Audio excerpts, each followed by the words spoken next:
Royal expert Richard Kay claimed the seating arrangement at St. Paul's Cathedral for the service of Thanksgiving on Friday was the public reality of Harry's slide down the royal pecking order. Mr. Kay said the Duke and Duchess of Sussex shuffled instead into a second row with the also-rans of the royal family and waited as the real stars of the show arrived, with Prince Charles, Camilla, William and Kate taking part in a procession to their front row seats.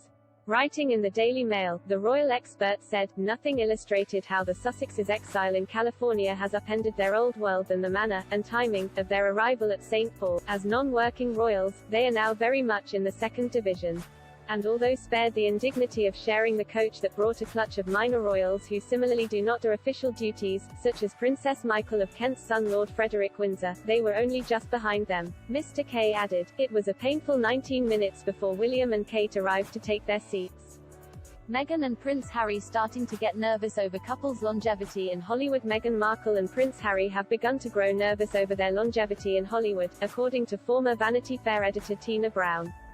If the reality of his new life had escaped Prince Harry thus far, it must surely have sunk in then. Harry and Meghan, who have traveled from California for the Queen's Jubilee celebrations, were seated in the second row behind the Wessex family and the Duke and Duchess of Gloucester. Far across the aisle were the Prince of Wales, the Duchess of Cornwall and the Cambridges.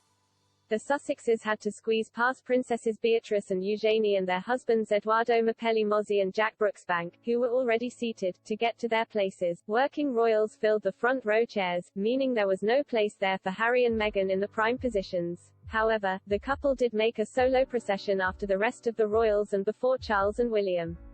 The event was their first public appearance alongside the Windsors since Megxi saw them quit royal duties 2 years ago. There was no obvious interaction shown on the television camera between Harry and his brother William, who have long faced a rift, nor with Charles, whom he has also had a troubled relationship with, or between Meghan and Kate. Just over a year ago, the Sussexes made a series of bombshell claims about the royal family in their Oprah Winfrey interview, including accusing an unnamed royal of racism. Crowds gathered outside both cheered and booed the Queen's grandson and the former Suits actress. In 2012 for the Diamond Jubilee, Harry had taken pride of place in the front row for service in St. Paul's, marking the Queen's 60th year on the throne.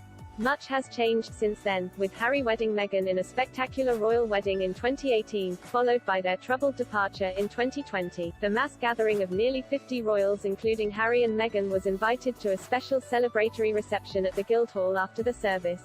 But the Sussexes, who were thought to have returned to their Frogmore Cottage base, chose not to attend.